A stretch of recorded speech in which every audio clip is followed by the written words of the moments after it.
Salut à tous, c'est Alex. Bienvenue dans l'épisode numéro 11 du podcast Presta, le podcast des prestataires WordPress où je reçois des freelances, des dirigeants d'agences, mais aussi des gens qui sont dans les coulisses des agences. Et c'est le cas aujourd'hui avec mon invité Rachel Peter. Bienvenue Rachel. Merci, bonjour à tous. Voilà, et donc Rachel, qui est chargée de production à l'agence Woodunit, et donc voilà, on va parler ensemble, comme d'habitude, avec le podcast, vous savez un petit peu comment ça se passe. On va parler ensemble, voilà, pendant environ 45 minutes pour la première partie, et après un petit quart d'heure en plus pour les gens qui suivent notre formation freelance où on parlera de points un petit peu plus techniques. Mais en tout cas, voilà, l'idée avec ce podcast, c'est quoi? C'est tout simplement de vous faire découvrir d'autres profils, de vous faire monter en compétences, de vous inspirer. Si vous n'êtes pas encore freelance ou prestataire, peut-être de vous pousser à vous lancer, je ne sais pas. Mais en tout cas, voilà, de vous donner des conseils de terrain, de répondre à des questions sur le quotidien de la vie de prestataire et de la vie d'agence. Donc voilà, pas mal de choses. Et donc, comme je disais, aujourd'hui, on va interviewer quelqu'un qui n'est pas forcément toujours sur le devant de la scène, mais je trouve ça intéressant de donner la parole, voilà, à des profils qui sont pas, voilà, qui sont pas forcément les fondateurs ou les fondatrices d'agences ou de freelance qui sont très très connus. Et donc voilà, je trouve ça super intéressant parce que tous les parcours sont intéressants et je trouve qu'il y a toujours quelque chose à apporter, toujours quelque chose à prendre dans ces parcours-là. Donc voilà, je pense que tout est dit. Donc pour la première question, Rachel, euh, je pense que tu pourrais peut-être nous parler un petit peu de ton métier, chargé de production, en quoi ça consiste exactement au quotidien. Alors, mon métier. Alors, chargé de production, c'est pas mon poste, c'est responsable de production. Ah, Mais excuse-moi. c'est Oui, pas. responsable de production. En vrai, je sais pas ce que c'est une ou un responsable de production, je ne sais pas. Ouais, Moi, ce que je fais, c'est que je m'occupe de la partie création de site à l'agence. ok. Donc, en fait, Woodonit, on a deux. Donc, à l'agence Woodonit, c'est pas ce qu'on l'a dit. Si, c'est bon. On a deux pôles métiers. Donc, la partie création de site, qui est la partie historique, voilà, on fait des projets de site, et la partie maintenance depuis 6-7 ans. Maintenant, on fait de la Ok, maintenance pour des projets qu'on n'a pas forcément développés. Hein. Donc, ok. la tierce maintenance applicative. Donc, c'est les deux gros pôles de Woodonit. Voilà. Et moi, aujourd'hui, je dirige un des pôles, le pôle création de site. Alors, on dirait production, mais en vrai, vu qu'en la maintenance, ils font aussi la production. Bref.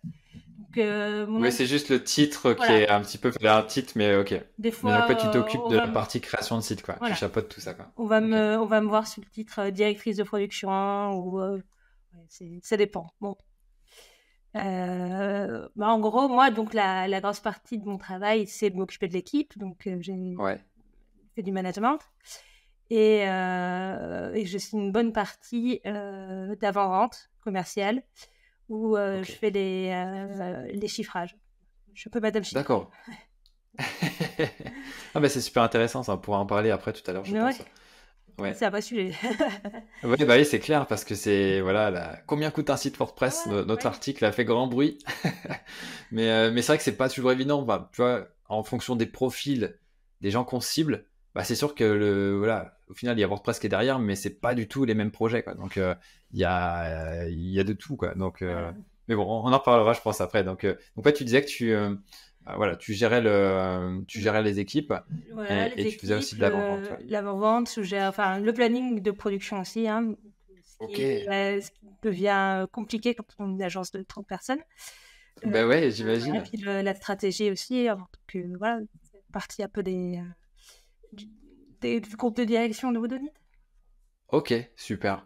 On va creuser tout ça. Ouais. Mais avant ça, j'aimerais que tu nous parles un petit peu du début de ta carrière. Qu'est-ce que tu faisais avant? Ou est-ce que tu es arrivé directement dans Woodunit? Enfin, du coup, c'est assez flou pour moi. Non, J'aimerais que tu non. me partages un peu ça.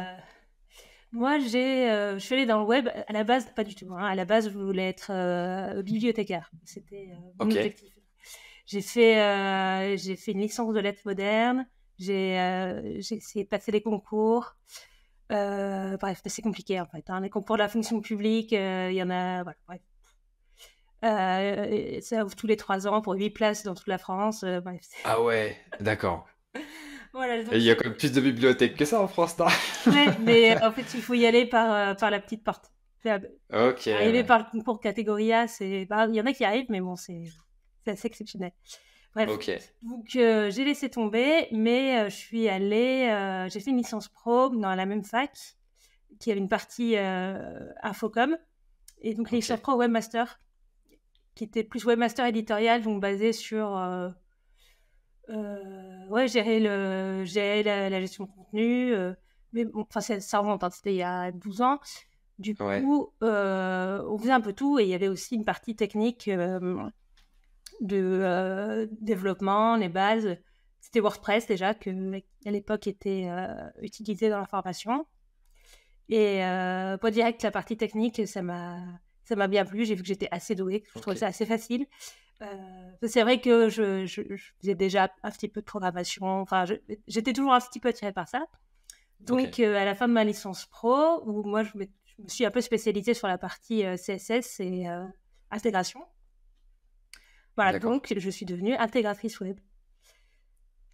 Ok, Ensuite, j'ai de la chance d'avoir de mon entourage des gens qui sont dans le web, et donc j'ai pu bénéficier un petit peu d'un réseau tout début pour me lancer en tant que freelance. J'étais freelance ok, pendant 2 ans. d'accord. Ouais. Mon conjoint, Jean-Baptiste, qui était lui aussi intégrateur freelance, il a changé de voie pour devenir prof, enfin enseignant-chercheur dans la communication. Et donc, il m'a recommandé déjà à ses clients pour prendre la Ok. suite de son boulot. Donc, j'ai suivi des Ouais, donc clients. vous avez un peu échangé Voilà, c'est Ok, ça. cool. On Bah, on s'appelle. JB Audras, du coup, donc, Oui. pour ceux qui ont pas suivi, mais voilà. Ok, ça marche. Donc, lui, pendant qu'il il allait plutôt dans la recherche, moi, voilà, je me suis mis à travailler, enfin, à récupérer une partie de ses clients. Plus, j'en ai trouvé aussi de mon côté. Ouais, je me suis fait un Ok, petit réseau. Voilà. Et puis, enfin, ce que je faisais surtout, c'était la sous-traitance, des agences. ok. Et donc, ouais, alors, donc, grâce au réseau de JB, tu as réussi Mm. à être en sous-traitance au niveau Oui. des différentes agences parce que, Bah, si je que dis pas de lui, bêtises, vous êtes en... Vas-y, vas-y. oui, oui, que lui avant, Ouais, il sous-traitait le dev, et du coup, ok, il a dit, bon, bah, moi, je le fais plus, mais ma conjointe le fait, donc, ok. Bah, j'imagine que ça a été assez fluide comme transition. ouais. Ok. Et ce que je voulais dire en plus, c'est que, si je dis pas de bêtises, vous êtes en télétravail depuis l'Auvergne, c'est ça? Oui, enfin, Ou je me l'Ardèche. trompe Mais un... bon, Un t'as Ardèche? t'as la Excuse-moi. chance parce que l'Ardèche, c'est dans l'Auvergne depuis qu'on Ouais, c'est a. dans la grosse Voilà, région Auvergne-Rhône-Alpes. Ok. voilà, c'est ça.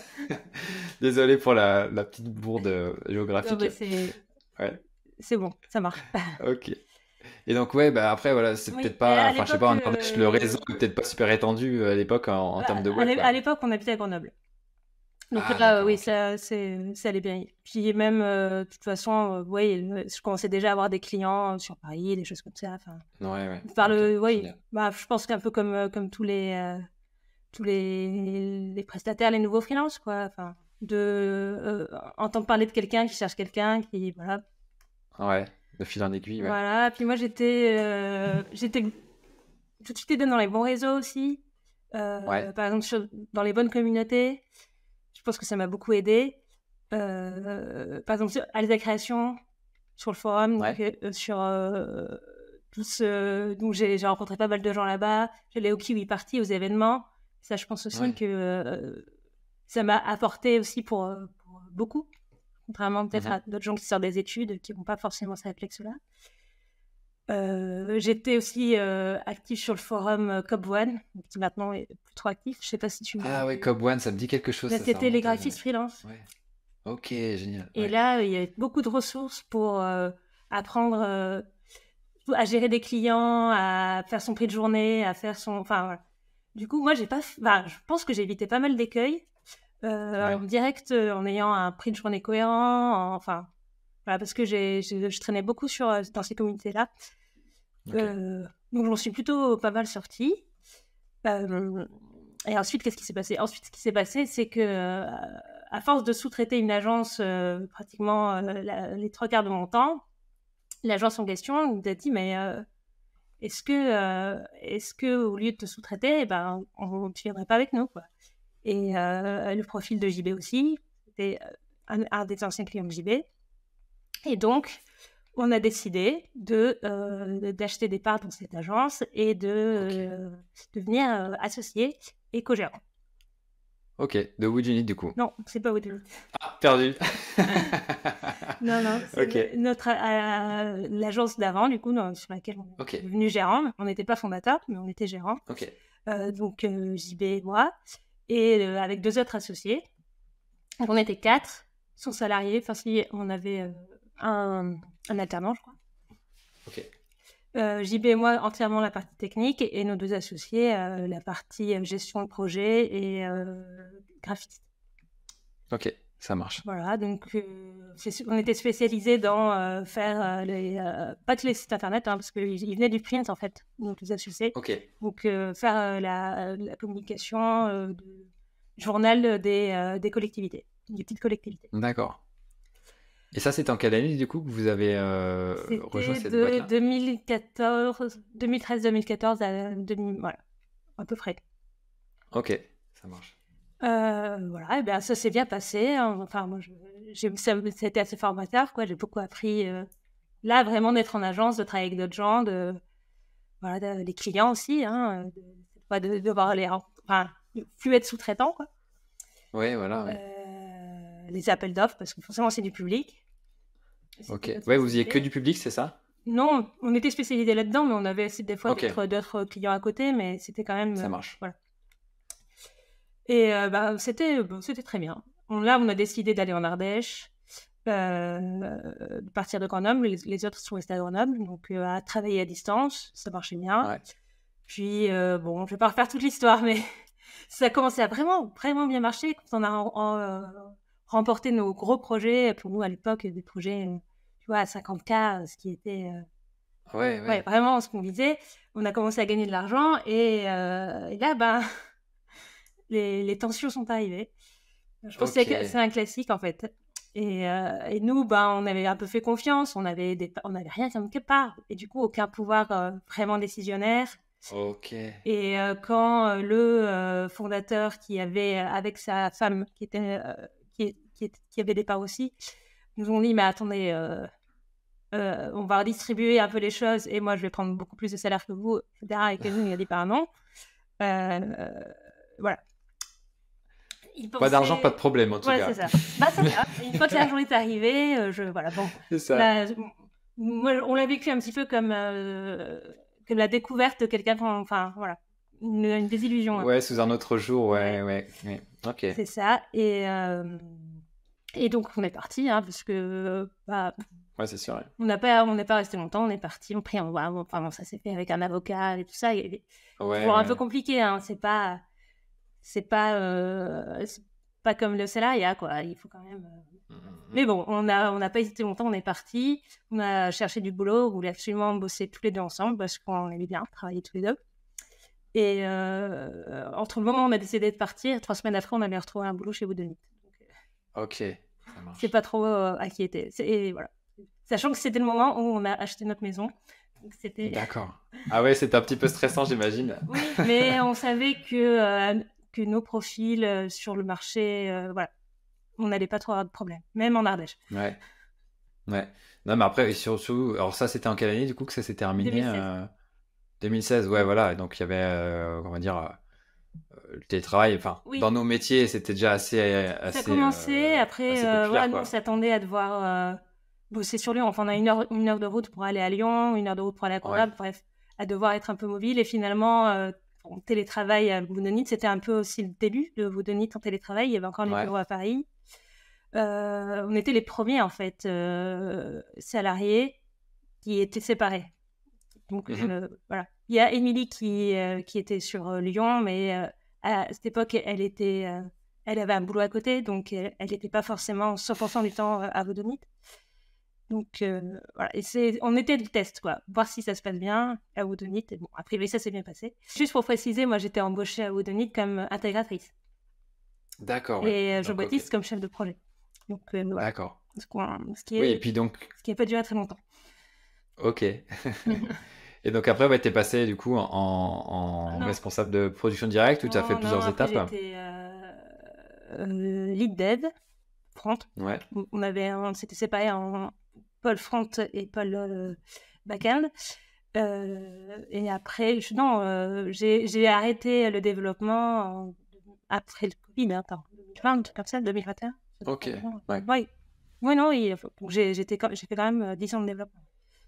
ok, super. Bah écoute, c'est super intéressant ton parcours là, parce que c'est vrai que tu vois, je m'imaginais que tu allé. Bon, peut-être que tu étais freelance avant et que après tu serais allé direct à bout du nid, mais voilà, je savais pas qu'il y avait une étape Non, ouais, j'étais intermédiaire. freelance, gérante, et là maintenant salariée, et j'avoue que c'est bien, salarié aussi. Hein. Ouais. Ouais. Bah t'as moins de tracas, on va dire, à être sur tous les Oui, fronts, et à la puis, production, au commercial, tu vois, c'est oui, pas. oui, Ouais, puis tu sais, enfin, je sais aussi que, voilà, t'as une protection, enfin, en France, salarié en France, c'est quand même assez avantageux, donc. ouais. Ouais. Ok, super.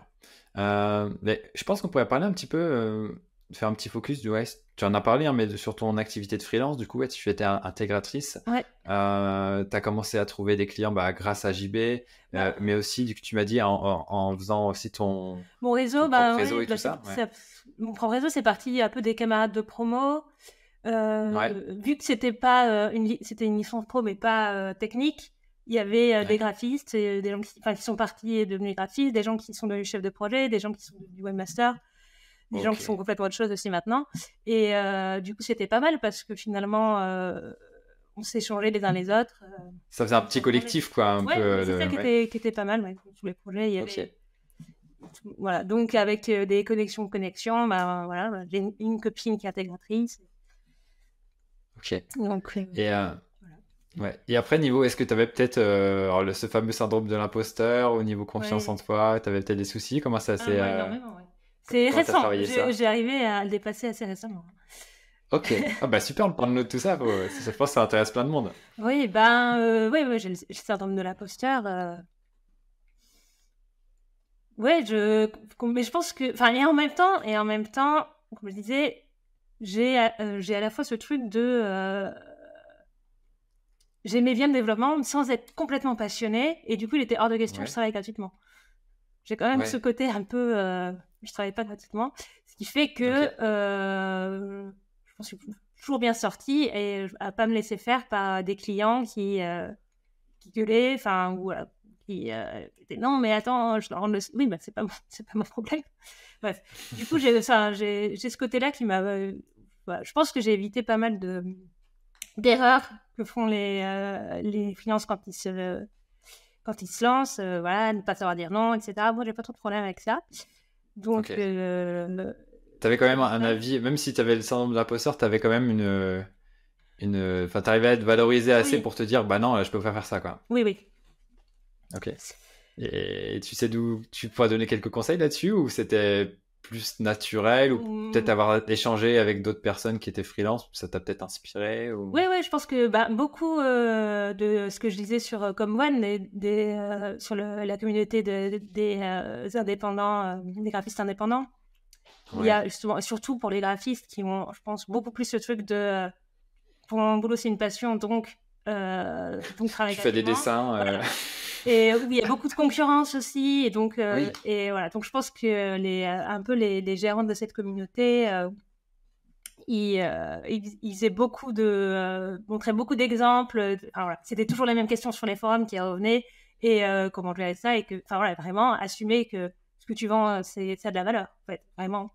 Et j'avais quand Mhm. même ce côté-là que ce que je vendais, c'était de la valeur. Après, le syndrome de l'imposteur, c'est compliqué aussi quand ton conjoint est dans le même domaine que toi, qu'il y était avant moi.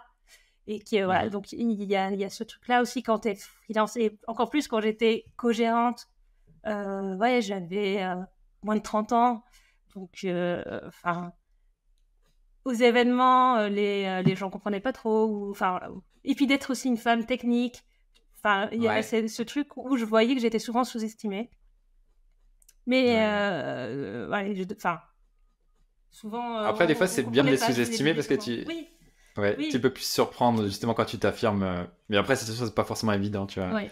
Moi aussi, ma chérie, alors, elle fait pas du tout de web, mais elle est plus dans l'immobilier. Mais pareil, voilà, elle a eu 30 ans il y a pas longtemps, là, Ouais. mais enfin, au moment où on enregistre.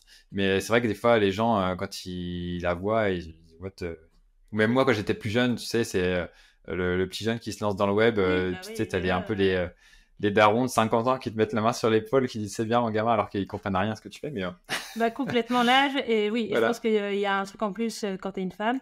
Donc, Ouais. ouais. Donc oui, est-ce que Donc, c'est... Oui, c'est pas vraiment ça le syndrome de l'imposteur, mais j'avais ce... Mais bon, j'y croyais aussi un petit peu que j'avais de la chance et que...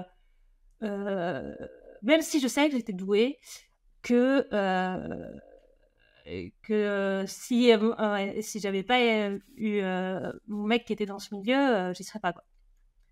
ouais. Et que c'était un Ouais, peu ça aurait grâce à été plus lui. compliqué. Voilà. Ouais. Et j'ai compris, enfin, après à Woodonite, comment ça s'est passé aussi, que c'était faux en fait. Et que... En vrai, peut-être que c'est Mm. l'inverse, peut-être que c'est grâce à moi qu'il est là. Ouais.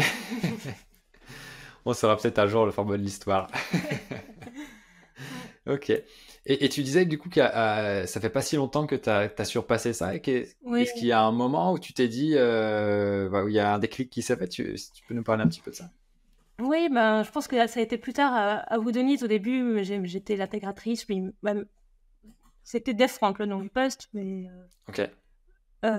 déjà j'avais du mal à me dire Death Frank parce que je sais pas, ça me semblait être un peu le développement. Est-ce que j'ai vraiment le droit de dire que je fais du développement alors que moi, ma spécialité c'est surtout CSS et Ouais. JS, ça va s'arrêter à jQuery. Voilà. Du coup, déjà il faut le dire, ouais. Alors qu'en vrai, Ouais. si, enfin, tu fais du front et en vrai, ben, tu fais du jQuery et tu finis par faire du JS, tu finis par faire des variables avec CSS, tu finis, enfin, du HTML et tu finis Mhm. par faire du PHP parce que tu fais du WordPress et donc il faut que tu apprennes à faire. Enfin bref, si, c'est du développement. Ouais, ouais. Donc, mais c'était un peu l'époque où si on parlait d'intégrateur pour différencier l'intégrateur et le développeur. Donc Ouais, il y ouais. avait ça aussi. Après j'étais dev front, puis quand je suis devenue lead dev aussi, je me suis comparée aussi aux autres. J'ai vu un petit peu les autres gens du milieu. À force de voir forcément que les gens d'Alta Création, que les gens qui étaient les références de livres, de lire tous les livres de Raphaël Guetter, enfin voilà. À un moment, en comparant avec les autres agences, avec l'ancienne personne que j'avais remplacée, etc., j'ai vu que bon, en fait, ils se perdaient pas au change, quoi. Et que Ouais. de ce que faisaient les autres, bon, j'avais des choses à apporter. Ok. Donc, Mais c'est voilà. ça qui est intéressant, ouais. Quand t'es C'est freelance, que tu vois justement, pas trop ça. ouais. Quand t'es tout seul. Ouais. Mm. C'est sûr, ouais. Et effectivement, alors des fois on se dit faut pas se comparer, faut pas se comparer, mais d'un côté t'as le côté référentiel, tu Oui, vois. Ok, lui il se permet d'avoir ce titre-là, il a X compétences, et donc moi je me compare et j'arrive à, bah peut-être je suis même plus élevé, donc je peux me oui. permettre d'avoir ce Mais titre-là aussi, quoi. voilà, t'es en début de carrière, toi, tu suis les cadors, quoi. Ouais. Donc, tu compares aussi, voilà. Et puis je pense aussi de fil en aiguille, bah, comme tu disais, à force de documenter, de lire, d'apprendre, bah, et aussi de bosser, d'expérimenter, Ouais. d'enchaîner les projets, bah, au bout d'un moment, t'as l'expérience qui s'accumule et bah, au final, voilà, t'as la confiance qui C'est vient, ça, quoi. oui. J'en ai déjà parlé aussi dans un précédent podcast, c'est que bah, c'est comme ceux qui font un sport particulier, font de la muscu ou je sais pas quoi, bah, au bout d'un moment, ils ont tellement pratiqué que bah, Oui. enfin, à l'intérieur de toi, tu sens que voilà, Et c'est t'as pas assez trop inconscient, de. enfin, Ouais, ouais, c'est ça pas, vient, quoi. il n'y a pas un déclic, en fait. C'est en Mhm. se retournant que tu te rends compte que, quand même, t'es là. C'est Alors, ça. t'es là. Ouais. Et puis voilà, bah, on a un peu plus de 10 ans d'expérience chacun, et en fait, tu vois les plus jeunes qui démarrent, tu vois, et donc là, tu peux te dire, bah, au final, même si Oui. dans ma tête, je m'imagine des trucs, voilà, quand j'ai démarré, j'en étais pas là, quoi. C'était un autre, c'était autre chose, quoi. Ouais. Ok, super. Bon, bah, je pense que c'est top, ça. On a bien creusé cet aspect-là. Ouais. Euh, Est-ce que tu peux nous parler un petit peu d'une journée type pour toi à Woodunit? Comment ça fonctionne? Oui, bah, pour moi, à Woodonite, donc tout le monde est en télétravail, on n'a pas de bureau. Ouais. Dans mon équipe, on a une réunion tous les jours, le daily. Donc, la réunion Ouais. quotidienne à 10h. Donc, voilà. En général, les gens arrivent plutôt avant, mais chacun fait comme il veut. On n'a pas d'horaire imposé. Ok. Sauf que, bon, moi je parle pour mon équipe, hein, parce qu'on est 9 personnes Ouais. sur 27. Donc à 10h, c'est le premier daily. En général, les gens sont là depuis 1 heure. on passe sur chaque profil pour qu'ils nous disent sur quoi il avance, s'il a des questions, sachant que on est sur plusieurs projets en même temps. Dans mon équipe, il y a 4 devs, un web designer, 2 chefs de projet et une webmaster.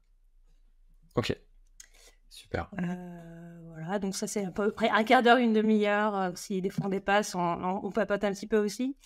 Et c'est la réunion quotidienne auquel on tient tous. Et nous permet de se voir et puis d'avoir quand même un peu de pas être chacun dans son coin, quoi. Donc, de socialiser, même si c'est à distance, quoi. C'est ça. Il y a aussi un échange d'informations qu'on a besoin qui est très direct, très rapide. Là il y a ce point-là, ça c'est une priorité, donc sur tes tâches priorise celle-là, ou de se dire que là on a un sujet, il faut qu'on creuse, donc on va faire une réunion après, etc. Donc ça permet un peu de s'organiser dans la journée, parce que même si on a des outils, des gestionnaires de tâches de planning, etc., des fois, pour ce qui est priorité, pour ce qui est point, enfin, on a besoin, en fait. On travaille pas complètement je sais pas comment dire, en silo, quoi. En vase clos, quoi, ouais.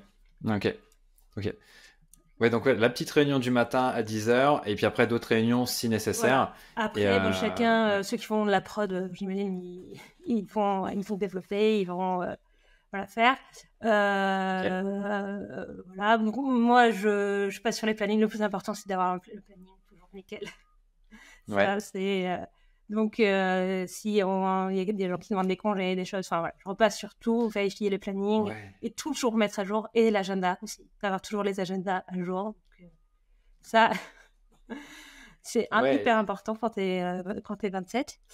Voilà. Après, moi j'ai selon des fois, ça m'arrive de rencontrer les clients, mais je suis pas forcément je suis une de celles qui voit le moins les clients. J'y vais souvent quand il y a des soucis. Ou alors quand je peux remplacer des chefs de projet quand ils sont en congé. Mais voilà, je fais pas mal de réunions, des fois des réunions de management avec les gens de l'équipe, ou il faut qu'on parle d'un tel projet. Je travaille beaucoup avec le directeur commercial pour quand on décide sur quel appel d'offres on se positionne, que moi je fais les chiffrages et les plannings en avant-vente. Donc ça prend du temps de lire des cahiers des charges, de lire combien. J'imagine, mais j'aime bien. C'est assez... On reste dans la littérature, du coup. Pas de la littérature... technique, c'est technique, mais ok. Qu'est-ce que je fais d'autre aussi la conception, je participe pas mal. Je fais un peu de direction technique sur les projets assez simples, qui n'ont pas trop de complexité, qui sont surtout les sites institutionnels, type de sites à contenu. Je vais valider l'architecture avec le chef de projet, faire un plan fonctionnel. Je vérifie les maquettes, que tout est faisable, que tout correspond au périmètre et à l'engagement qu'on a fait avec le client. Moi, mon rôle principal, c'est d'être un peu le pivot entre ce qu'on vend et ce qu'on fait, vérifier que ça se correspond toujours. D'accord, ok. Voilà. Donc, ça fait aussi comme tu disais, ça fait aussi une casquette un petit peu chef de projet également. Après, moi, je ne vais pas vendre les clients, mais je gère les chefs de projet, voilà. Mais, en interne, ou les process. Je vais gérer les process. Mais après, les chefs de projet, eux, ils ont liberté de gérer leurs clients, mais dans les process qu'on fait. Dans le cadre, qui est institué. Ok, super.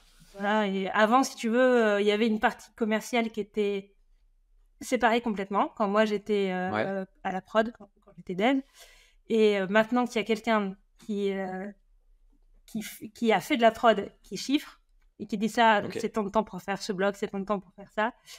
Et inversement, qui a fait toutes les étapes d'avant-vente, qui a vu le cahier des charges, le client, les besoins, qui s'est mis d'accord, qui sait combien on a vendu ça, qui est dans la prod, ça permet vraiment de mettre toujours les deux là en parallèle. En fait. Ok, super.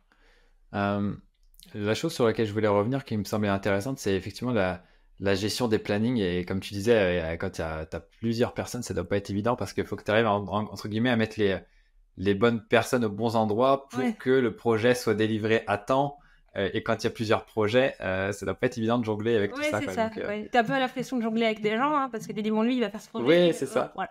Mais bon, c'est c'est ça.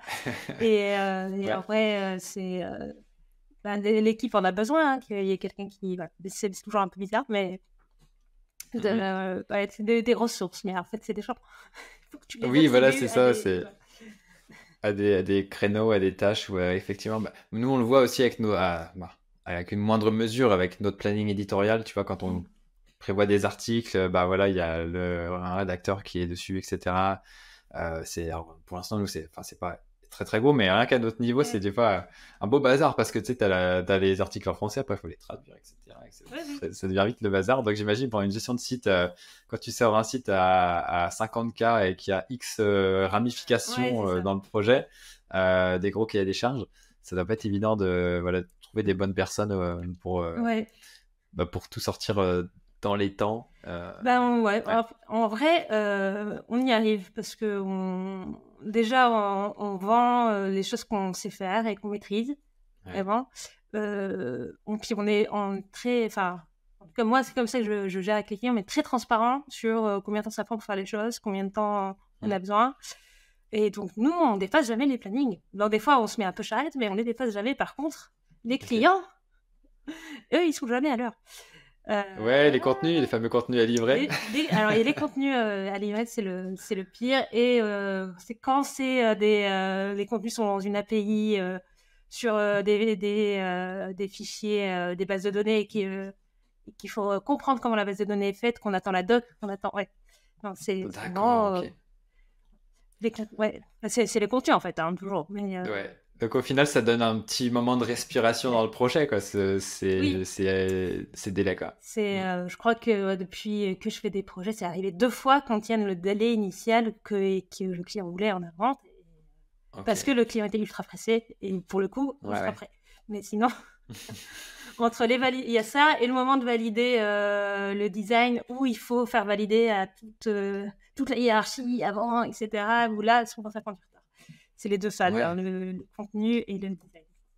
Ouais, et peut-être les phases de recettes aussi qui prennent un petit peu de temps, ou c'est... Oui, ça aussi, oui.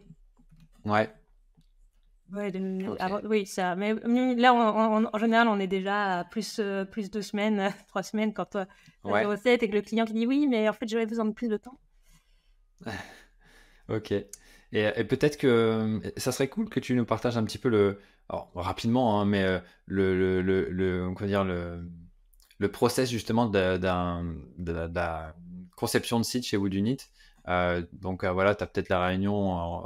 Est-ce que tu as la visu sur tout le Oui, spectre du projet? Ouais, ok. jusqu'à la mise en ligne. Après, ça passe, le À site la passe en maintenance, c'est ça. garantie et c'est la maintenance qui s'occupe de la garantie. Ok. Sinon, ouais, nous, il Bah ouais, faut ça serait cool si les, tu pouvais nous faire un petit topo sur ça. que les projets s'arrêtent. Il faut, au bout d'un moment. Oui, moi après, je vois le projet dès qu'on a des, euh, des prospects qui contactent le directeur commercial pour en savoir plus. Donc là, déjà, on fait un tri un petit peu pour voir quel projet nous correspond. Mm. Voilà, c'est que des clients qui vont pas avoir les mêmes objectifs que nous en termes de qualité, d'accessibilité, d'éco-conception, qui vont peut-être être sur un truc plus euh, c'est pas marketing ou e-commerce ou voilà, nous c'est pas des choses qu'on fait. Nous, voilà, on est un peu Ouais, ok. ou de NIT, on fait pas, on fait que du WordPress évidemment, mais Mhm. on est plutôt dans le site euh, institutionnel, oui, ouais, de qualité et éco-conçu. Enfin, c'est un peu notre spécialité. Les gros clients, les usines à sites, Ouais, sur voilà, des ok. choses qui sont faites pour les long terme. Ça, c'est notre cœur de client.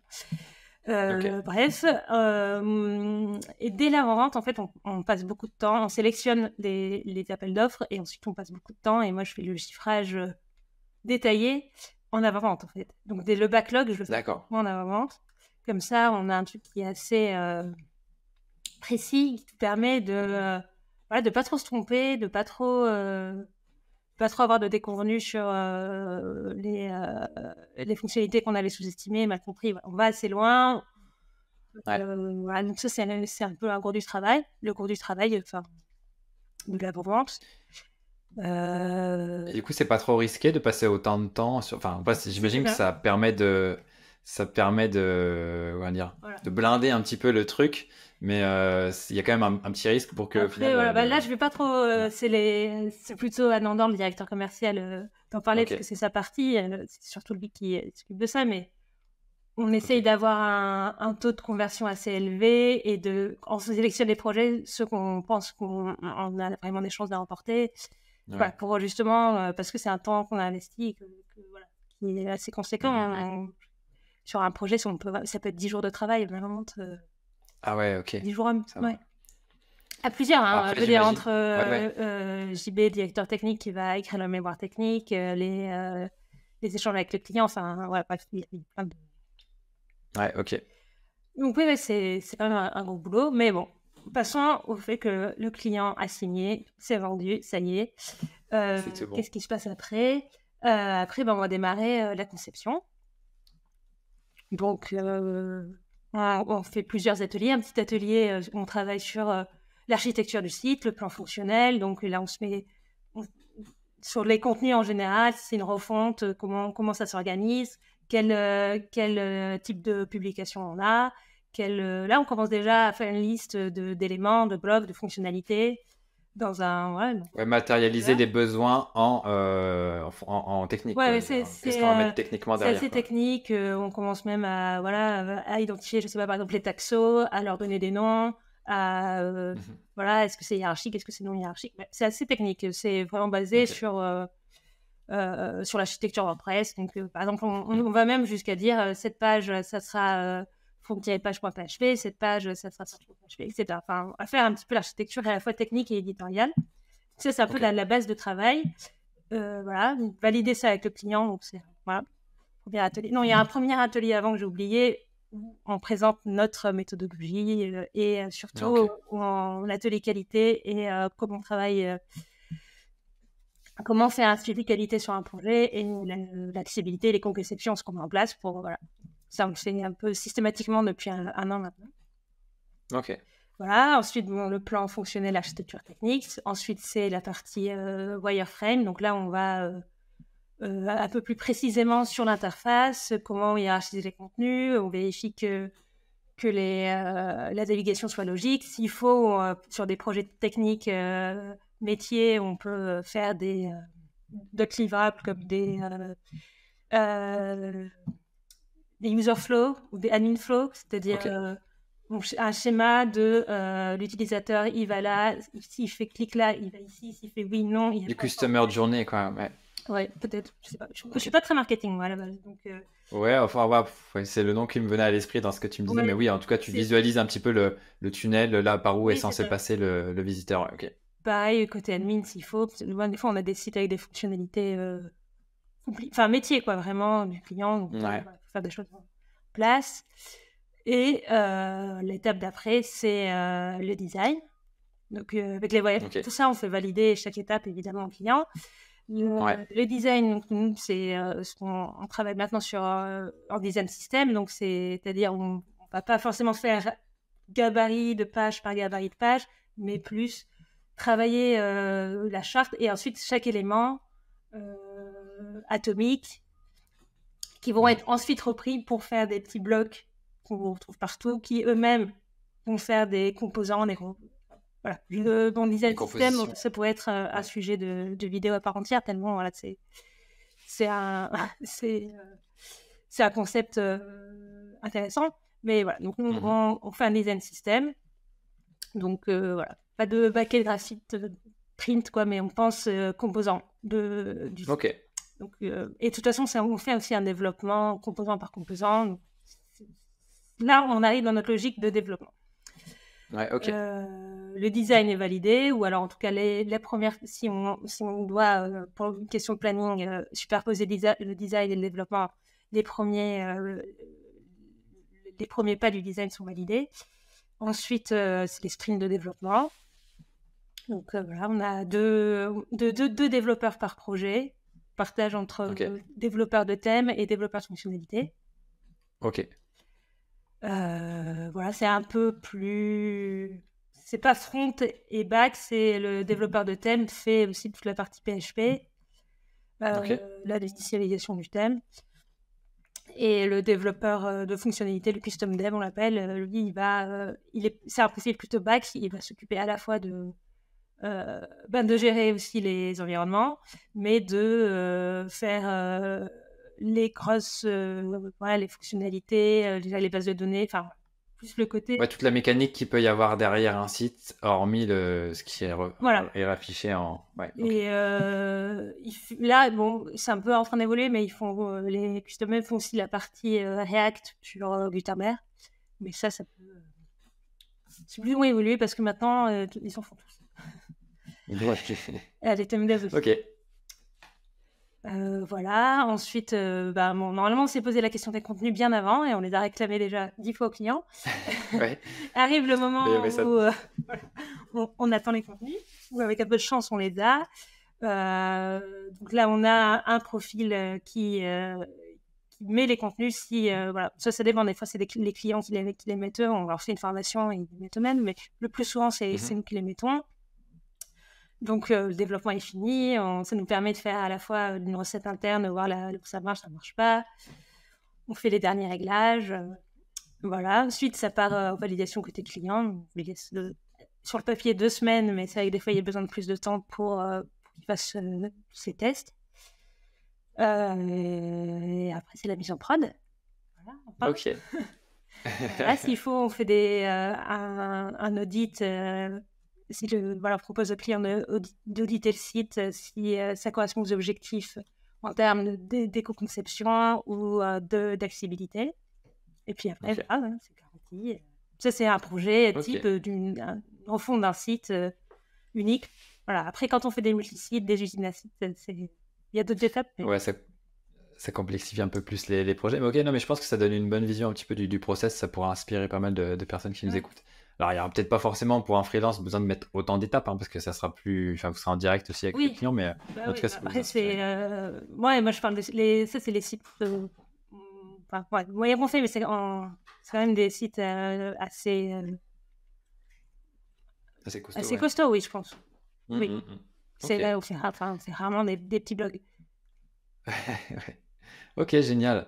Alors, tu vois, ça fait déjà 43 minutes qu'on enregistre. J'ai encore plein de questions. Je voulais te parler un petit peu. Et justement, tu parlais tout à l'heure que tu bossais avec JB, ton compagnon, et que vous aimiez bien bosser ensemble. Ça, c'est intéressant, je pense, parce que c'est peut-être pas le cas de tout le monde, tu vois, qui être sur les projets pro et les projets perso, voilà, c'est pas forcément évident d'être tout le temps ensemble. Ça va, du coup, vous gérez bien, vous entendez bien. C'est votre personnalité, à ton avis, qui fait ça, ou il y a des choses que vous avez mis en place au début, quand on était dans notre agence, il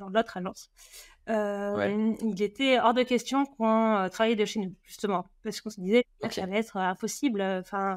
Il faut qu'on sépare. C'était vous qui vous disiez ça, c'est ça? Il faut qu'on sépare vie privée de vie de travail. Et donc, on avait pris des bureaux à Valence, et quand on a quitté du coup, cette boîte et qu'on est allé chez Woodonit, on avait la possibilité d'aller en coworking chacun, mais finalement, on s'est tout de suite mis à travailler à la maison et il a fallu un petit peu trouver comment faire au début, mais on a réussi. Et puis au final, là, on travaille ensemble, mais on est quand même sur des postes séparés. Avant, on travaillait vraiment, on faisait les sites à deux, on était les 2 développeurs. Ok. Ouais. Plus, c'était une agence de 4 personnes, c'est tout, 4. Là, on travaille, on n'est pas sur le même poste, on n'a jamais été sur le même poste. Moi, quand j'étais dans le développement, JB, il a été chef de projet, mais ça n'a pas duré longtemps parce qu'il n'est pas bon. Voilà. Non, il a vite été responsable et directeur technique. Même, voilà. Et pas mal à faire du commercial et de la construction. Ouais. Mais maintenant, on arrive à un équilibre. Mais bon, par exemple, là, on a créé dans notre nouvelle maison un super bureau de place avec un plan de travail. Il n'y est jamais. Ok. Donc, on bosse dans des pièces différentes et aussi maintenant on a Ok. des Ouais, postes où on fait beaucoup ouais. d'appels, donc on est obligé de Ouais, s'adapter. ouais, c'est sûr, ouais. Ok, super. Et du coup, après, au niveau, bah, quand les heures de travail sont terminées, on va dire, est-ce que ça dérape un petit peu et vous parlez un petit peu Ouais. du boulot ou vous arrivez à cloisonner un petit peu tout Non, on ça? parle tout le temps du boulot. Enfin, voilà, Ou de la contribution peut-être, de ce que, comme JB l'est oui, beaucoup investi, oui, j'imagine. oui, oui, on est tous les deux dans la Ouais. communauté WordPress. Après, surtout JB, beaucoup plus que moi. Ouais. Moi, pour me voir, il faut aller au WordCamp et aux After. Mais, oui, mais après, on parle beaucoup de boulot et du coup, à un moment, c'est difficile. On s'investit beaucoup et c'est pour ça qu'on a un peu un statut chez Woodonit où on est salarié, mais on est un petit peu. C'est un petit peu notre boîte, mais c'est pas la nôtre, hein. Nous, Ouais. on n'est pas les fondateurs, on n'est pas les gérants, mais voilà, on s'implique tellement, c'est aussi un petit peu notre bébé à nous, Woodonit. Je pense que c'est dû à ça aussi, parce que Ouais. c'est le mélange vie privée, vie professionnelle qui, voilà. Mais c'est un choix en fait de mélanger un petit peu tout. Ouais. Mhm. Voilà.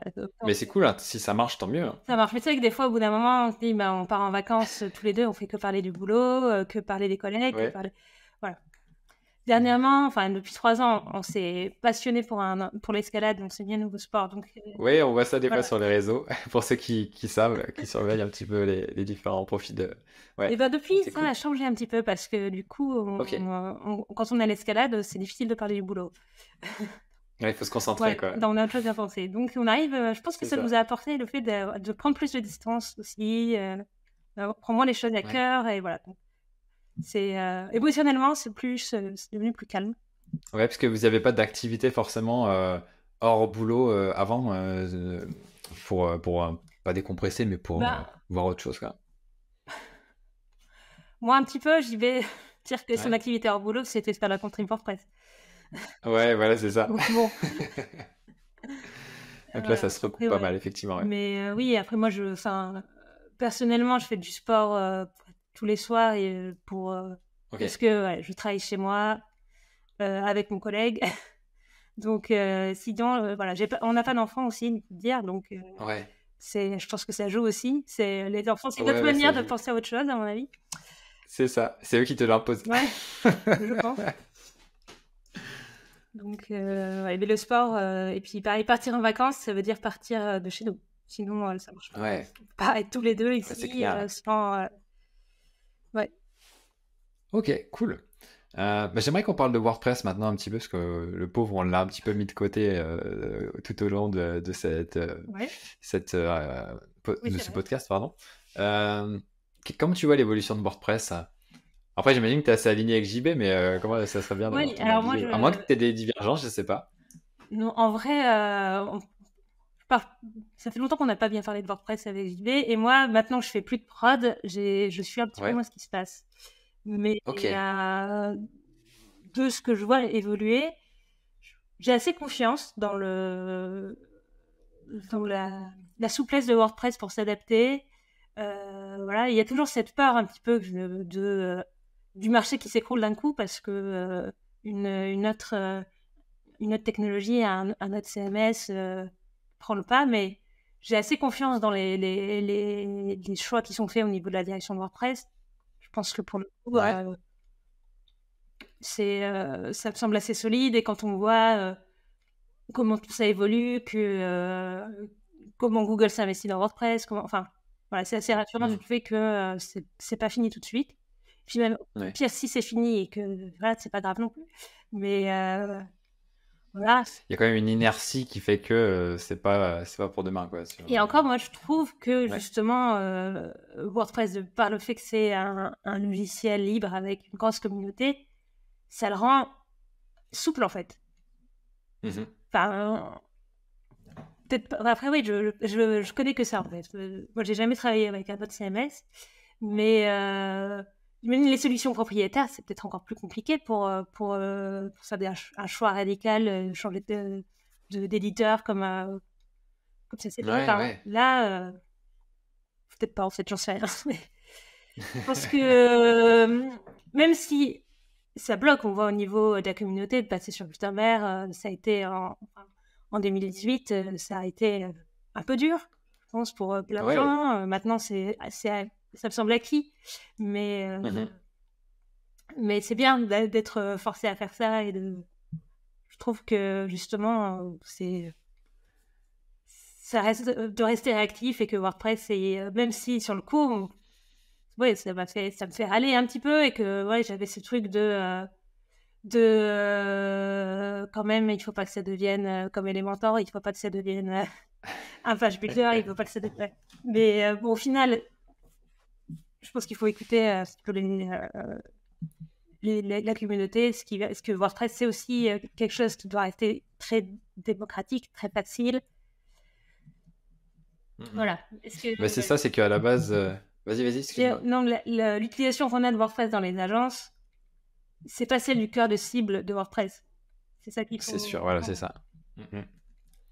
C'est que bah, après, vous faites des sites pour justement des clients et pour que ce soit simple pour eux après à utiliser. Voilà. Pour simple à utiliser, voire même, on a aussi des clients qui l'utiliseront jamais et qui nous laissent gérer les contenus du site. Tellement c'est des gros clients et qui. Voilà. Mais oui, c'est sûr que on n'a pas de clients qui sont intéressés par le FSE, de pouvoir tout éditer sur le site. Et au contraire, ça leur complique la tâche. Il faut que tu vois, la méthode un peu plus à l'ancienne avec que des champs ACF, il y en a, c'est ça qu'ils veulent. Ouais, après toi tu peux le reproduire avec Gutenberg, oui, avec des blocs. Oui. Donc c'est ça. Ouais. Après d'avoir l'interface. Mettre le curseur au bon endroit entre voilà, le côté page builder de Gutenberg où tu peux faire des blocs où tu as de la liberté et à la fois le côté guidé, mise en page. Voilà, faut mettre le curseur au bon endroit. Si on voit que les clients avec lesquels on a laissé une totale liberté sur Gutenberg, s'ils ont pas des propositions de composition, des propositions de mise en page, etc. Derrière, ça va rester très très très simple. Être des paragraphes, finalement comme l'ancien éditeur, des images et des paragraphes. Ouais, ok.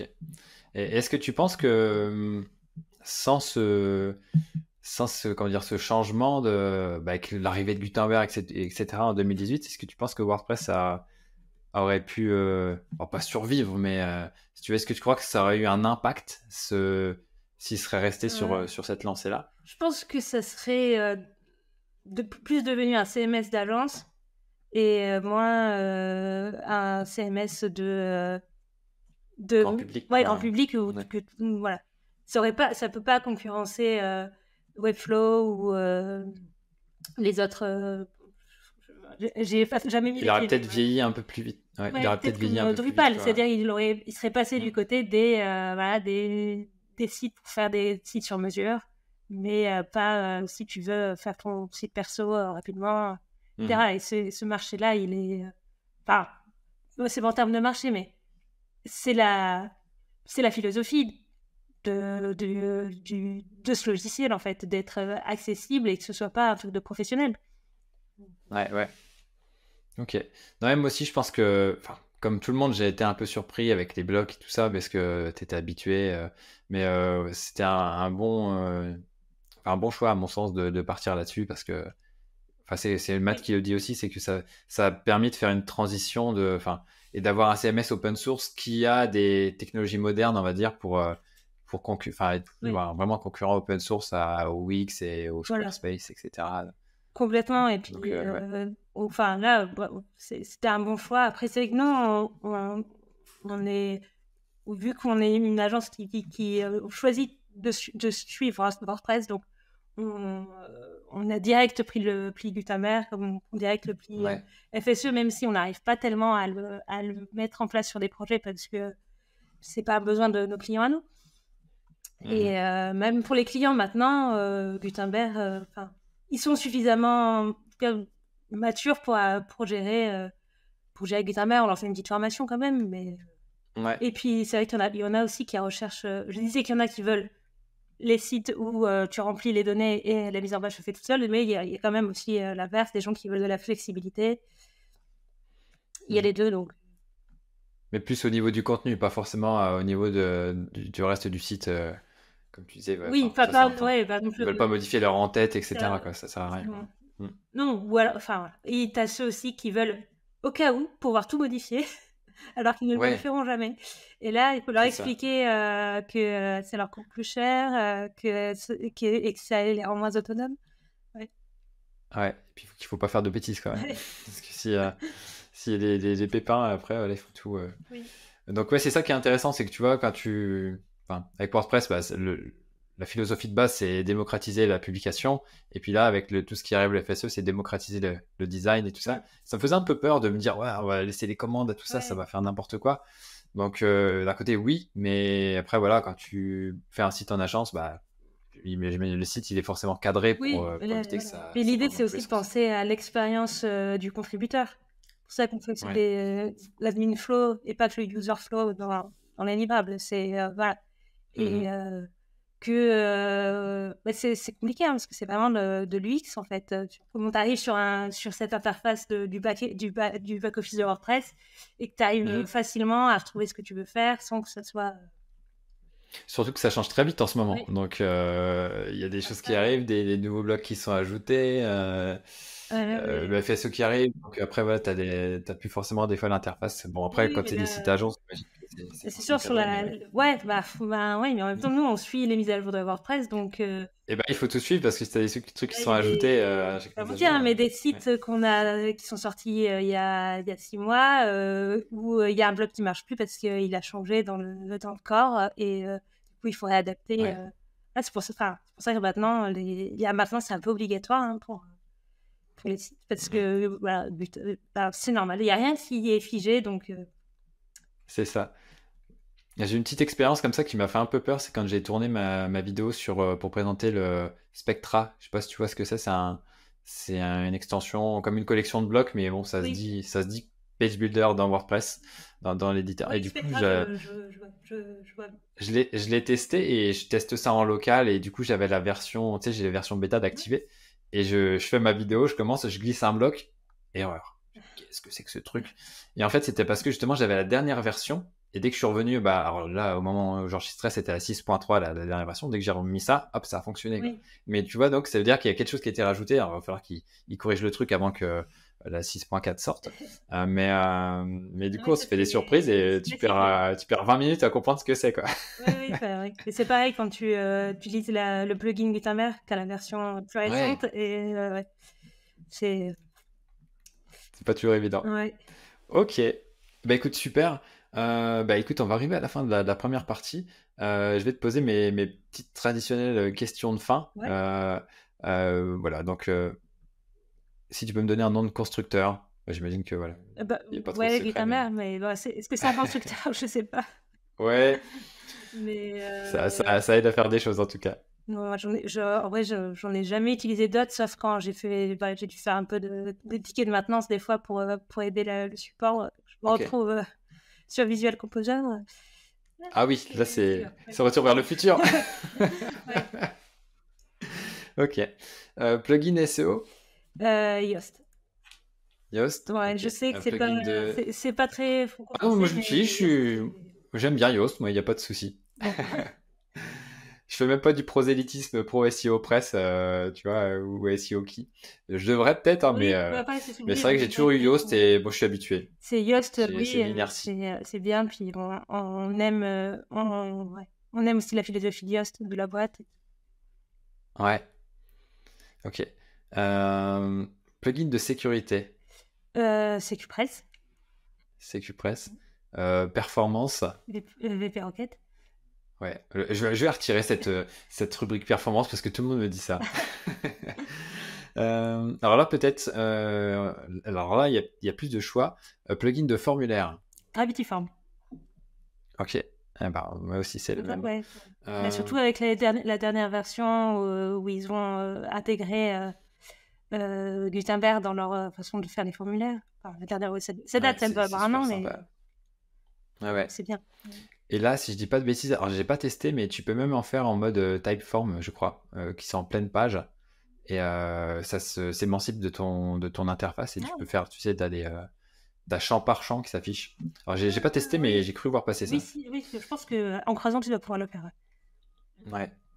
Est-ce que tu as peut-être un... Alors, toi, au niveau de ton travail, est-ce que tu utilises un plugin en particulier? Peut-être pas forcément. Bon, mon travail, moi, C'est non. plus du coup un outil de gestion de projet que tu pourrais nous dire sur Alors, je peux lesquels vous vous dire lesquels ne travaillez pas utiliser. Ah, ok. Voilà, là, on est sur Rake et... T'as testé plein? Non, non, mais celui qu'on utilise en ce moment, ils viennent de faire une mise à jour où ils ont enlevé voilà, leur truc de calcul qui, quand tu filtres, calculait toutes les heures passées, et du coup, on a plus ces données-là. Ah oui, c'est un peu... Et Oui, là, ok. tu te dis quand même, Bizarre. ouais. Oui, mais enfin, ils ont changé et, leur façon de faire. Donc, voilà, mais c'est Ok. comme quand tu es habitué. Voilà, bref, on le fait pour les autres quand on fait de la contribution à WordPress, hein, de changer tout d'un coup. Ouais, ouais. Donc, ça arrive aussi l'inverse. Donc, ouais, on va peut-être changer d'outils. Et D'accord. j'en ai testé plusieurs, mais moi, je suis preneuse d'un conseil sur un bon outil de gestion de projet qui puisse Ok. être assez Bah, dites-nous en personnalisé. commentaire hein, si... Voilà. J'aimerais bien savoir Après, c'est ce dommage. que les autres agences utilisent. Ok. Bah, du coup, ouais, je vais me la noter cette question Ouais, pour les futurs, même freelance aussi, c'est intéressant. ouais, Nous, on utilise Asana, ouais. mais après, bon, c'est pas pour le même usage que toi, donc je sais Bah, pas si avant, ça pourrait on correspondre. était sur Asana, mais c'était avant que moi, j'étais dev, donc j'avais rien à dire. J'aimais bien.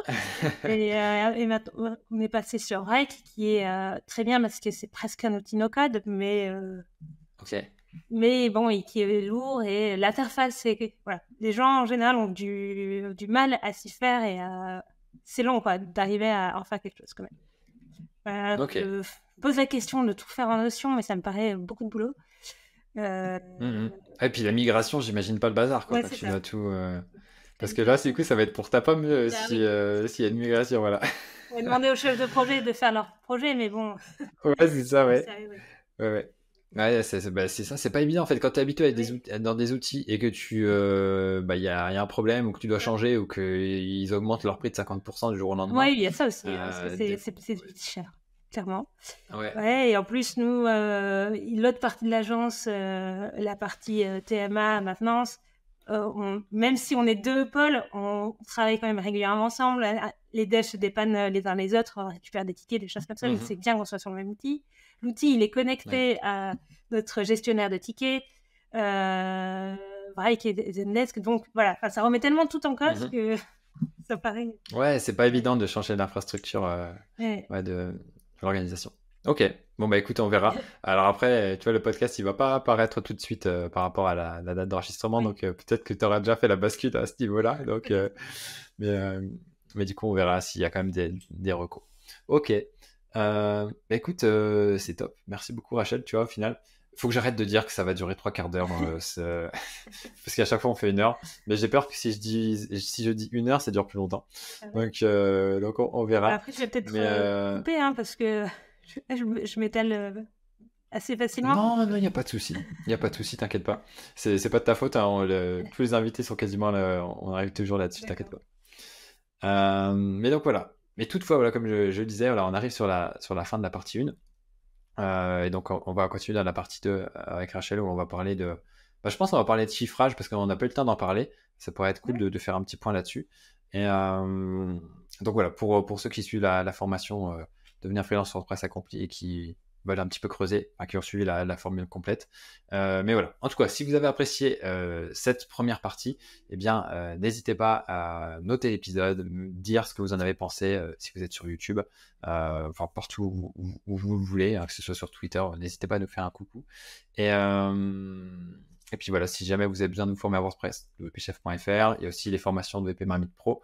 Et puis, si vous avez besoin d'un coup de main technique, hein, vpsitter.com/fr. Ou si vous avez besoin de sous-traiter, si jamais vous êtes freelance ou agence ou que vous avez besoin de sous-traiter, ça peut être aussi l'opportunité. Donc voilà, mais en tout cas, vous retrouvez toutes les infos de l'épisode dans la description si vous êtes sur YouTube, ou sinon, si vous nous écoutez, vous pouvez aller sur presta avec 2s.fr /11, parce qu'on en a déjà l'épisode 11. Et voilà. Merci beaucoup encore une fois, Rachel. Et puis, Merci je à te dis à toi. tout de suite pour la partie 2. À tout de suite.